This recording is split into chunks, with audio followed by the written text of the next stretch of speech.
Assalamualaikum students. Welcome again in the class of inorganic chemistry.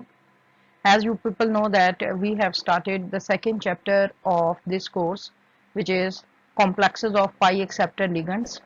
And in this chapter today, the topic of discussion is carbon monoxide as pi acid or pi acceptor ligand. अच्छा इसका ये हमारे पास जो ligand है इसका सही नाम तो कार्बन मोनोऑक्साइड ही है। लेकिन अभी नेक्स्ट स्लाइड पे हम जाके देखेंगे कि जो डेरिवेटिव्स होते हैं जब हम मेटल और कार्बन मोनोऑक्साइड का आपस में रिएक्शन करवाते हैं या जो कॉम्प्लेक्स कंपाउंड बनता है उसको हम कार्बोनाइल्स बोलते हैं। ठीक है, तो मतलब जिस तरह ये जबान पे चढ़ जाता है तो लोग जो है इसको एज सच इंडिविजुअली भी कार्बोनाइल बोल देते हैं, but the more correct word for this is carbon monoxide.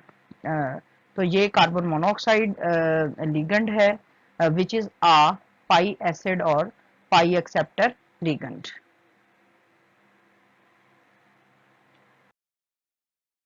अच्छा जी, सो फर्स्ट पाई एसिड और pi acceptor ligand.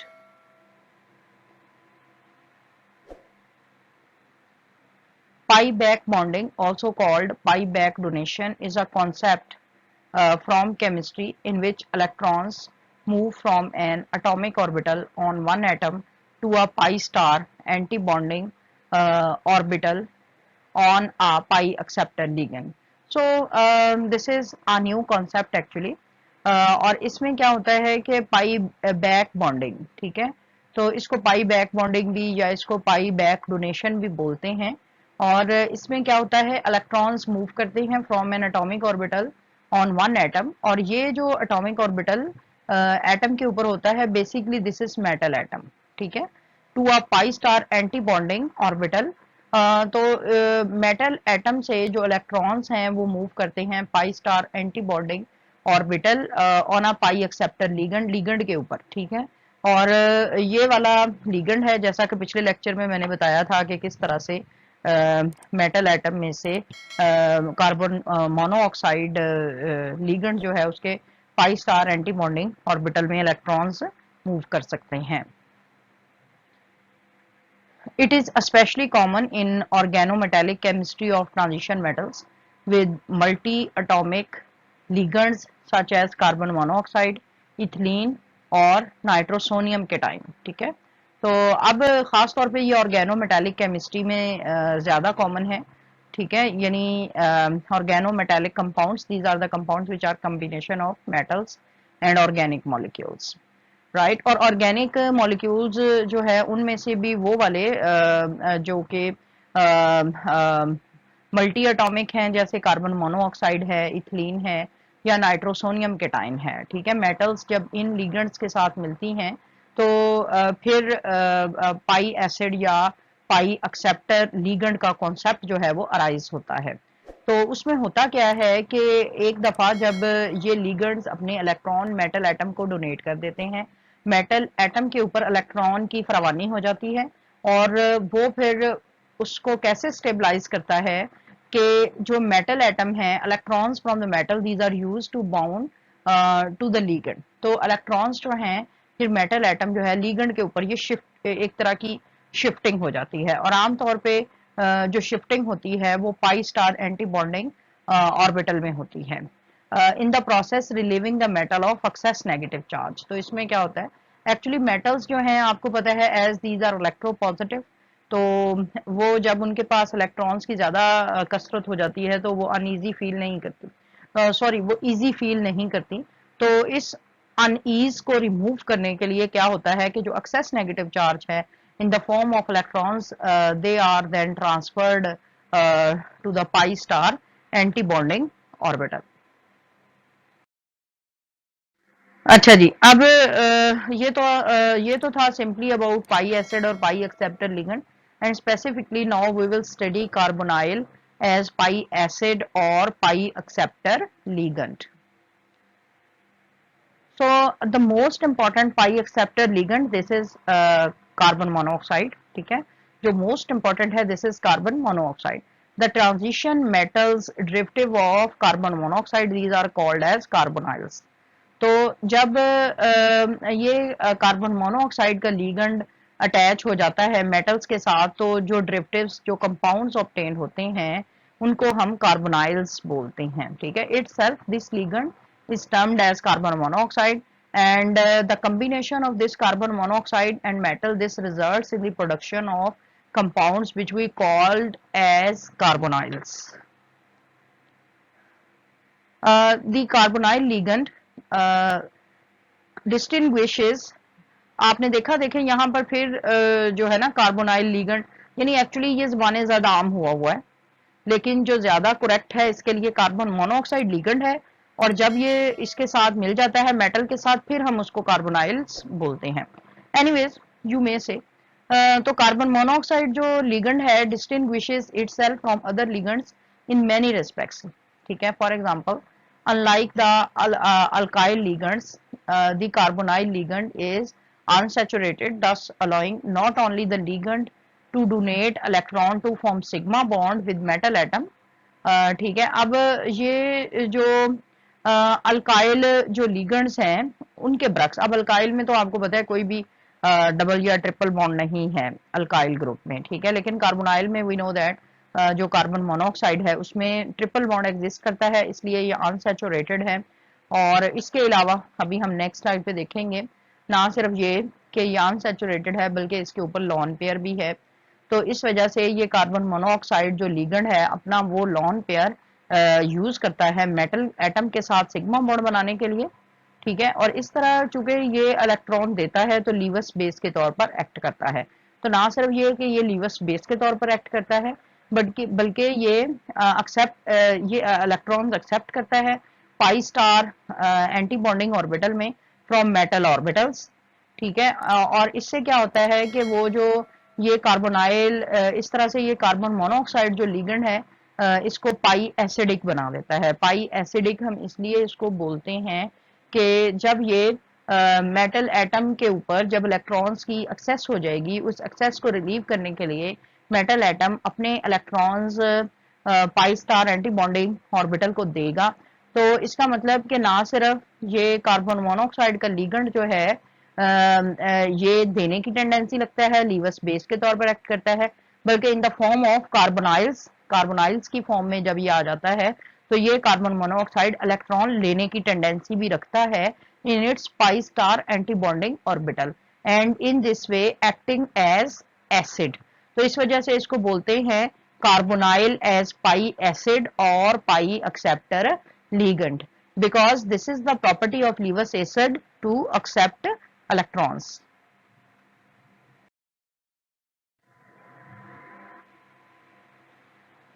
Carbonyl provides paradigm for bonding of pi acid ligand to metals. The valence bond structure of carbon monoxide shows two non-bonding electron pairs with triple bond between carbon and oxygen, यहाँ पर bond आएगा, ठीक है। तो अब ये जो valence bond structure है कार्बन मोनोऑक्साइड की, ठीक है, लीवर स्ट्रक्चर भी जो है इसी तरह से होती है, और इसको वैलेंस बॉन्ड जो स्ट्रक्चर है कार्बन मोनोऑक्साइड की, उसमें actually lever structure basic part play करती है। वैसे वैलेंसी बॉन्ड में कुछ और चीजें भी होती हैं, we are not going to discuss in detail. Anyways, अच्छा, लीवर स्ट्रक्चर जो है उसमें आप देख सकते हैं कि इसमें दो नॉन बॉन्डिंग इलेक्ट्रॉन पेयर्स हैं and there is a triple bond between carbon and oxygen. तो कार्बन और ऑक्सीजन के दरमियान एक ट्रिपल बॉन्ड भी है, ठीक है। अब इसमें अगर हम थोड़ा सा देखें इसकी number of electron pairs which are present और number of electrons which are present in atomic carbon and oxygen, तो कार्बन में 6 हैं, राइट, और ऑक्सीजन में 8 है। तो कार्बन के और ऑक्सीजन के इनर 2 इलेक्ट्रॉन्स और उसके बाद कार्बन के आउटर शेल में 4 इलेक्ट्रॉन्स हैं, राइट। अब उन 4 में से ये देखें, ये 2 तो लॉन पेयर के तौर पर आ गए हैं, इसका मतलब कार्बन के सिर्फ 2 ही इलेक्ट्रॉन्स हैं जो कि यहाँ पर ये यूज कर रहा है। फॉर एग्जाम्पल, एक इस बॉन्ड में है और एक इस बॉन्ड में है, राइट। और इसका मतलब ये हुआ कि अब ऑक्सीजन में ऑक्सीजन के आउटर शेल में जो 6 इलेक्ट्रॉन्स हैं उनमें से आप 2 इलेक्ट्रॉन्स तो यहाँ आ गए, राइट, और बाकी दो, एक इलेक्ट्रॉन इसमें आ गया, एक इलेक्ट्रॉन इसमें आ गया, 4 यहाँ पर यूज हो गए, और एक जो इलेक्ट्रॉन पेयर है वो ऑक्सीजन के ऊपर ये लॉन पेयर के तौर पर शो हो रहा है, right. So this is the detailed discussion. इसको मैं एक दफा फिर रिपीट कर देती हूँ। कार्बन के आउटर मोस्ट शेल में जो 4 इलेक्ट्रॉन्स हैं उन 4 इलेक्ट्रॉन में एक इलेक्ट्रॉन यहाँ पर यूज होगा, एक इलेक्ट्रॉन यहाँ पर यूज होगा, और ये 2 इलेक्ट्रॉन्स जो हैं वो लॉन पेयर के तौर पर यहाँ पर आ जाएंगे। जबकि ऑक्सीजन के आउटर मोस्ट शेल में जो 6 इलेक्ट्रॉन्स प्रेजेंट हैं उन 6 इलेक्ट्रॉन्स में से 2 electrons they are present solely in this bond, while the remaining 2 they are acting as a lone pair, और जो 2 बचे हैं उनमें से एक यहाँ पे यूज होगा और एक यहाँ पे यूज होगा। तो इस तरह से ये काउंटिंग जो है पूरी हो जाएगी। अच्छा जी, अब एक्चुअली क्या है कि ऑक्सीजन के ऊपर जो चार्ज है वो +1 होगा। +1 क्यों होगा कि ये सारे का सारा इस बॉन्ड पेयर में जो लॉन इलेक्ट्रॉन पेयर है वो ऑक्सीजन प्रोवाइड कर रहा है, और इसी वजह से ऑक्सीजन एटम के ऊपर +1 चार्ज आएगा, जबकि कार्बन एटम जो है उसके ऊपर -1 चार्ज आएगा। Although the electronegativity of oxygen is considerably higher than that of carbon, these formal charges are consistent with dipole moment, with the carbon atom being at the negative end of the dipole। ठीक है, अब देखें अब इसमें अगरचे oxygen की electronegativity ज्यादा है, लेकिन ये इस तरह से इस बॉन्ड फॉर्मेशन की वजह से जो कार्बन के ऊपर नेगेटिव चार्ज आता है और ऑक्सीजन के ऊपर पॉजिटिव चार्ज आता है, ये इसके डाइपोल मूवमेंट की फॉर्म में भी देखा जाता है, क्योंकि जब इसका डाइपोल मेजर करते हैं तो कार्बन जो है वो negative end of the dipole की तरफ होता है और ऑक्सीजन जो है वो पॉजिटिव एंड की तरफ होता है। The carbon end of the carbon monoxide molecule is दस आ सॉफ्टर इलेक्ट्रॉन डोनर। अब यहाँ पर चूंकि कार्बन जो है उसके पास इलेक्ट्रॉन डेंसिटी काफी ज्यादा है, तो यहाँ से कार्बन जो है वो इलेक्ट्रॉन देने की टेंडेंसी रखता है, and it is the carbon atom that is bounded to the metal. ठीक है, तो हमने पिछली लेक्चर में भी देखा कि क्रोमियम के साथ for example carbon monoxide molecule का वो वाला एंड जो क्रोमियम मेटल के साथ बाउंड करता है in the form of sigma bond, वो एक्चुअली कार्बन ही होता है। तो ये एक्चुअली कार्बन ही होता है जो मेटल के साथ बाउंड करता है। The molecular or orbital description of bonding in carbon monoxide, this we will see on the next slide.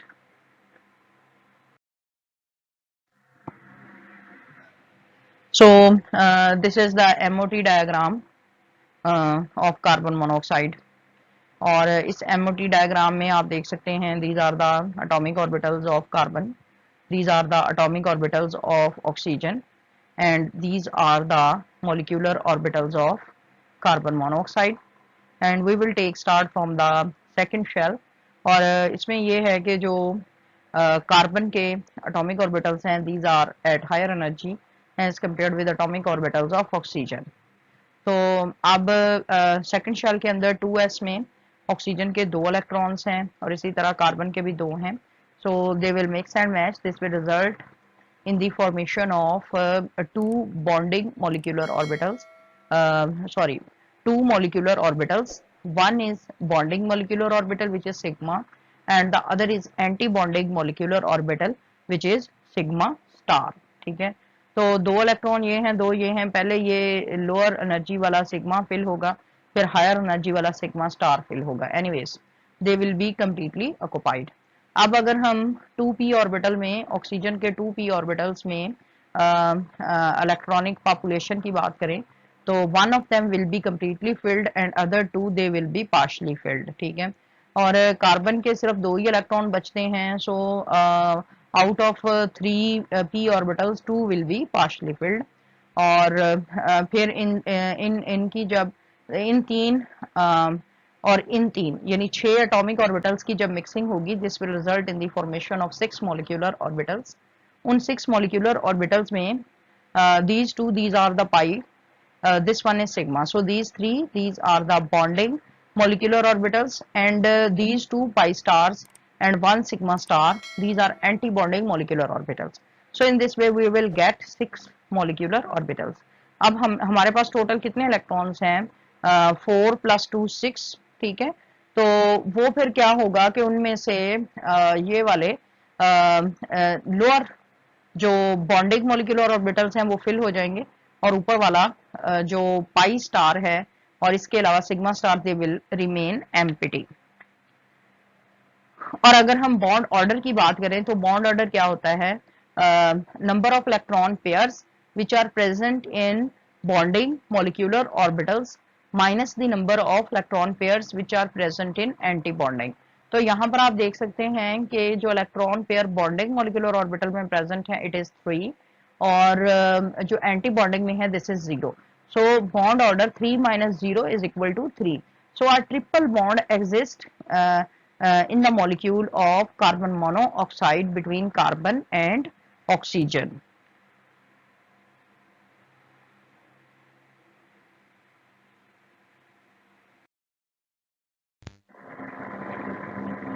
Okay, now we will see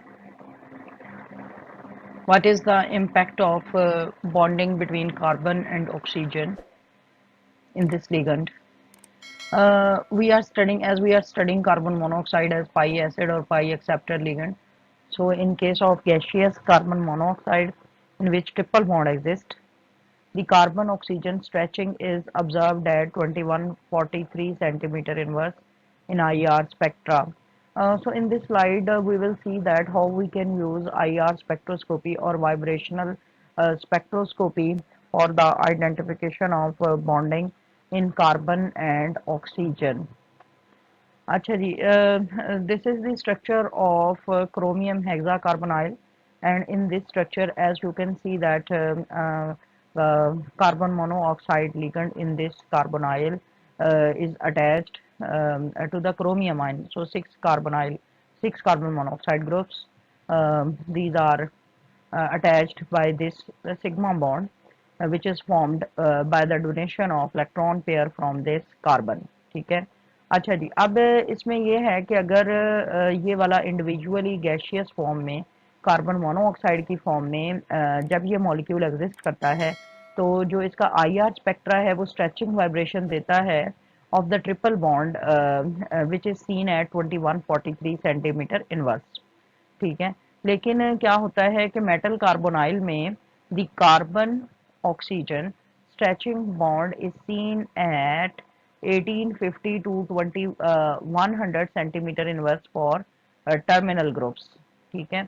अब ये टर्मिनल ग्रुप्स और ब्रिजिंग ग्रुप्स जो हैं वो कौन से होते हैं, तो इसको एक्चुअली हम स्टडी करते हैं।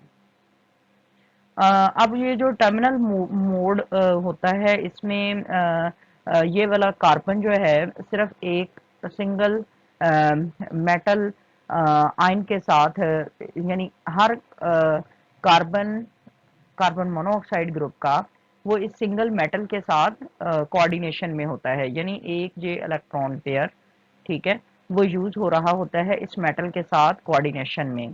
तो इसको हम टर्मिनल मोड बोलते हैं। In this sense, in this regard, all of these carbon monoxide groups here, these are the terminal carbon monoxide groups, ठीक है। और जो ब्रिजिंग मोड होता है उसमें क्या होता है कि अब एक तो ये इस कार्बन ने ये वाला अपना इलेक्ट्रॉन पेयर यूज किया कोऑर्डिनेशन के लिए इस मेटल आयन के साथ, तो ब्रिजिंग मोड में ये दूसरा जो बॉन्ड पेयर है बिटवीन कार्बन एंड ऑक्सीजन, ये भी यूज होता है इस मेटल के साथ कोऑर्डिनेशन के लिए। और ये μ2 ब्रिजिंग मोड है, यानी 2 इलेक्ट्रॉन न्यूट्रल डोनर, राइट। और इसी तरह ये 3 इलेक्ट्रॉन न्यूट्रल डोनर है, उसमें ये वाला बॉन्ड पेयर भी इस मेटल आयन के साथ कोऑर्डिनेशन में यूज हो जाएगा। तो ये ब्रिजिंग मोड है, यानी जिसमें एक कार्बन मोनोऑक्साइड का लिगेंड आप देख सकते हैं 2 मेटल आयन के साथ जुड़ा हुआ है, और यहाँ पर ये कार्बन मोनोऑक्साइड का लिगेंड जो है ये 3 मेटल आयंस के साथ जुड़ा हुआ है। तो इसको हम टर्मिनल मोड कहते हैं, और ये दोनों जो है ये ब्रिजिंग मोड हैं। अच्छा जी, तो अब ये देखा गया है कि मेटल कार्बोनाइल में यानी इस टर्मिनल मोड के केस में क्या है कि अगर तो ये गैसियस फॉर्म में प्रेजेंट है तो ये स्ट्रेचिंग जो फ्रीक्वेंसी हमें मिलती है वो ट्रिपल बॉन्ड की मिलती है। लेकिन जब ये इस कंडीशन में आ जाता है तो ये जो स्ट्रेचिंग फ्रीक्वेंसी है कार्बन ऑक्सीजन बॉन्ड की ये कम हो जाती है, और वो देखी गई है 1850 to 2100 centimetre inverse for terminal carbonyl groups. यानी इस केस में ये वाली फ्रीक्वेंसी जो है वो कम हो जाती है। अब ये देखें ट्रिपल बॉन्ड जो है इसको आप एक मोटी स्ट्रिंग की तरह कंसिडर कर सकते हैं। तो जाहिर है उसको खींचना बनिस्बत डबल स्ट्रिंग के मुश्किल होता है। तो लाइकवाइज आईआर जो वाइब्रेशनल फ्रीक्वेंसी है ट्रिपल बॉन्ड की, स्ट्रेचिंग फ्रीक्वेंसी वो ज्यादा होगी बनिस्बत डबल बॉन्ड के। तो अब इसमें टर्मिनल कार्बोनाइल जो है उसकी स्ट्रेचिंग फ्रीक्वेंसी नॉर्मल जो कार्बन मोनोऑक्साइड होता है वो क्यों कम हो जाती है? उसकी रीजन यही बैक डोनेशन है। जब ये मेटल आयंस इलेक्ट्रॉन्स को बैक डोनेट करते हैं because of the increase electron density on the metal ion, तो क्या होता है, और आपको पता है कि वो एंटी बॉन्डिंग ऑर्बिटल्स में जाते हैं, और जब वो एंटी बॉन्डिंग ऑर्बिटल में जाएंगे तो वो बॉन्ड ऑर्डर को कम कर देंगे। और इस वजह से क्या होगा कि जो स्ट्रेचिंग फ्रीक्वेंसी है वो ट्रिपल बॉन्ड की बजाय कम शो होगी, यानी 1850 टू 2100 सेंटीमीटर तक देखी गई है। तो ये बैक डोनेशन की वजह से है, और एंटी बॉन्डिंग इलेक्ट्रॉन्स की एंटी बॉन्डिंग ऑर्बिटल में प्रेजेंस की वजह से होती है, which is mentioned here. The shift of carbon monoxide stretching bond upon coordination to metal reflects a slight reduction in the bond order. अब देखें ये स्लाइट रिडक्शन होता है बॉन्ड ऑर्डर में, ठीक है, ये नहीं है कि पूरे का पूरा एक बॉन्ड जो है वो कम हो जाएगा, बॉन्ड ऑर्डर एक कम हो जाएगा, यानी अगर पहले बॉन्ड ऑर्डर 3 है तो फिर 2 हो जाएगा, ये ऐसे नहीं होगा, बल्कि देर इज स्लाइट रिडक्शन। और उस स्लाइट रिडक्शन की वजह से क्या होता है बॉन्ड ऑर्डर में ये जो स्ट्रेचिंग फ्रीक्वेंसी है ये लोअर हो जाती है, ठीक है, यानी आप कह सकते हैं कि ये बॉन्ड थोड़ा पतला हो जाता है, right, in the bond order resulting from back donation of electron density from the metal to the carbonyl. However, the bridging carbonyl groups normally show an absorption band in the 1700 to 1850 centimetre inverse.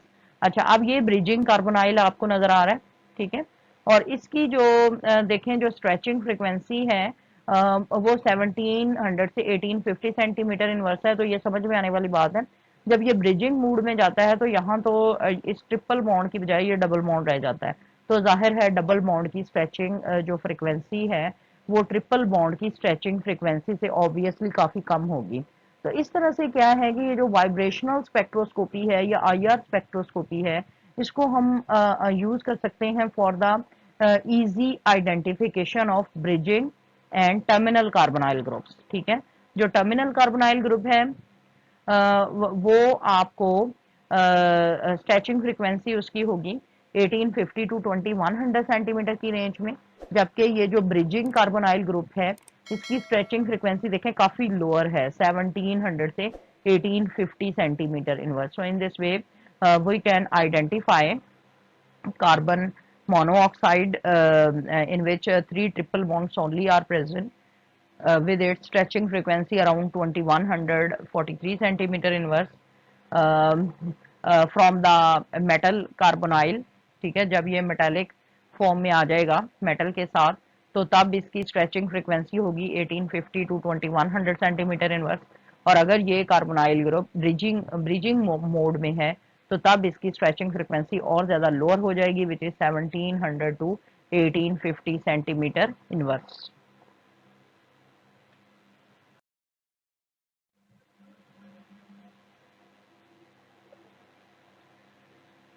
Okay, the molecular orbitals of carbon monoxide are populated and the molecule is diamagnetic. So this is an other important feature. All the electrons in the molecular orbitals they are paired. Okay, that is why carbon monoxide molecule is diamagnetic as it is repelled by the magnetic field. अच्छा, इसका जो दूसरा higher unpopulated molecular orbital, these are pi star orbitals, by the virtue of accepting several pairs of electrons from the ligands, the metals acquires a negative formal charge. ठीक है, ये बात पहले भी डिस्कस हो चुकी है, but this is now in proper wording. ठीक है, आप देख सकते हैं कि ये जो पाई स्टार जो है वो अनपॉपुलेटेड है, it does not have any electron. In the mean while जो कार्बन मोनोऑक्साइड लीगड ने इलेक्ट्रॉन्स दिए होते हैं मेटल एटम को, उसकी वजह से इलेक्ट्रॉन डेंसिटी बढ़ जाती है और मेटल के ऊपर एक नेगेटिव फॉर्मल चार्ज आ जाता है। In order to remove the negative part from the metal, the electron density is donated back from the metal to the pi star orbitals on the ligand. तो जो electron density है वो इस pi star जो अनपॉपुलेटेड होते हैं metal से donate की जाती है in order to relieve the excess negative charge on the metal atom. The pi star orbitals on the carbonyl have appropriate symmetry to effectively accept this electron density. अब जो है वो सिमेट्रिकल होना भी जरूरी है कि कार्बन मोनोऑक्साइड का मॉलिक्यूल और उसमें पाई स्टार ऑर्बिटल जो है वो सिमेट्रिकल हो along the alignment of metal atom. तो ऐसा ही होता है और इस तरह से ये एक्सेप्ट कर सकता है electron density, resulting in a slight double bond character to the metal carbon monoxide bond and the slight reduction from triple bond character in carbon monoxide ligand. So this is actually the case. ठीक है, अब होता क्या है कि इस back donation की वजह से ये जो में कार्बन और ऑक्सीजन के दरमियान ट्रिपल बॉन्ड होता है, there is a slight reduction. ठीक है, और ये थोड़ा सा आप कह रहे हैं इधर शिफ्ट हो जाता है और यहाँ पर डबल की बजाय ट्रिपल और यहाँ पर सिंगल की बजाय थोड़ी देर के लिए डबल बॉन्ड शो होता है। और इसको हम ये रेजोनेंस इस सिचुएशन को we can represent by means of these two resonating structures. So there is only slight reduction, these are the resonating structure. और इनकी जो रेजोनेंस हिब्रिड स्ट्रक्चर है उसका मतलब इन दोनों स्ट्रक्चर्स का क्या इम्पैक्ट होता है कि यहाँ पर स्लाइट रिडक्शन हो जाती है डबल बॉन्ड की और यहाँ पर सिंगल की सॉरी यहाँ पर स्लाइट रिडक्शन होती है ट्रिपल बॉन्ड की और ये डबल बॉन्ड में शिफ्ट होता है। और ये जो है यहाँ पर सिंगल बॉन्ड की बजाय डबल बॉन्ड यहाँ भी शो हो रहा होता है। अब यहाँ पर ये देखें, ये गलती से 4 लाइनें ड्रॉ की होती हैं, 4 तो हैं, हो ही नहीं ना सकती, तो इसको तो मैं पहले ठीक करूँ। So there is a triple bond, right. तो ये ट्रिपल बॉन्ड है, ये गलती से। तो इस तरह से आप जो है इसको शो कर सकते हैं। सो जो कार्बन मोनोऑक्साइड का लिगेंड है मेटल कार्बोनाइल के अंदर, this can be now represented by the resonance hybrid of these to structures, right, because of the back donation.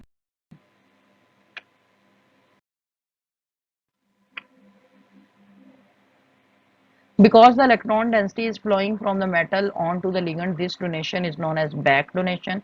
The essential feature of the electron density is that there must be an acceptor, which is in this case is a ligand. ठीक है, अब back donation तो उसी form में हो सकता है ना जब डोनेशन लेने के लिए कोई एलिमेंट प्रेजेंट हो।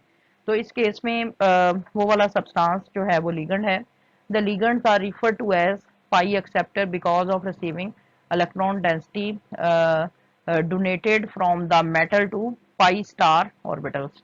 और चूंकि इनको पाई एसिड या पाई acceptor because the electron density is donated to the pi star orbitals, that is why these are called pi acid. Back donation results in increasing the bond order between the metal and ligand so as it results in additional bonding। अब इसकी वजह से back donation की वजह से metal और ligand के दरमियान पहले तो सिंगल बॉन्ड होता है, ठीक है, विच इज सिग्मा।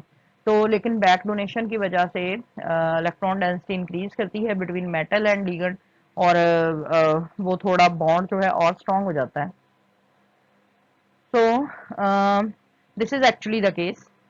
ठीक है, ये मेटल एटम है और ये मेटल के डी ऑर्बिटल्स हैं, राइट। और आप देख सकते हैं ये हमारे पास कार्बन मोनोऑक्साइड का मॉलिक्यूल है और ये इसके एम्पिटी पाई स्टार ऑर्बिटल्स हैं। ठीक है, तो होता क्या है कि जब मेटल के ऊपर डी ऑर्बिटल्स में इलेक्ट्रॉन डेंसिटी बहुत बढ़ जाती है, तो as you can see these d orbitals of the metal, they overlap with empty pi star orbital of this carbon. ठीक है, तो these are the pi star ones, right? This is one of the pi star orbital of carbon. और इसमें आप ये देख सकते हैं कि यहाँ पर ये वाला सिग्मा बॉन्ड है पहले मेटल और कार्बन के दरमियान, और जब ये ओवरलैपिंग होती है तो ये डेंसिटी इधर से इधर शिफ्ट हो जाती है, इलेक्ट्रॉन डेंसिटी। ठीक है, तो और यहाँ पर अ, ये बॉन्डिंग होती है और यहाँ पर ये बॉन्डिंग ज़रा रिड्यूस हो जाती है।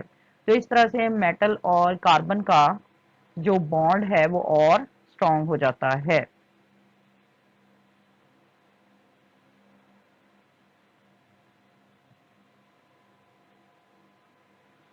अच्छा जी, ये हमने यहाँ पर बैक डोनेशन का वर्ड यूज किया। Sometimes the term back bonding is used. इसको बैक बॉन्डिंग का टर्म भी यूज करते हैं, but this is not as descriptive, लेकिन ये इतना डिस्क्रिप्टिव नहीं है as back donation, as ligand act as receptor of electron density from metal atoms. ठीक है, तो बैक बॉन्डिंग की बजाय ये बैक डोनेशन जो है वो ज्यादा प्रॉपर वर्ड है, क्योंकि लिगेंड जो है वो एक्सेप्टर के तौर पर एक्ट करता है, तो डोनेशन का वर्ड ज्यादा सूटेबल है इसको डिस्क्राइब करने के लिए। So thank you very much for watching this video. So in this lecture, we have seen that how infrared spectroscopy can be used as an analytical technique in order to distinguish between terminal and bridging carbonyl groups. Uh, this was the key feature of this lecture. I hope that you people have understood this lecture. If any problem, you are very welcome to ask, and if you have enjoyed and understood, please subscribe, like and share. Allah Hafiz.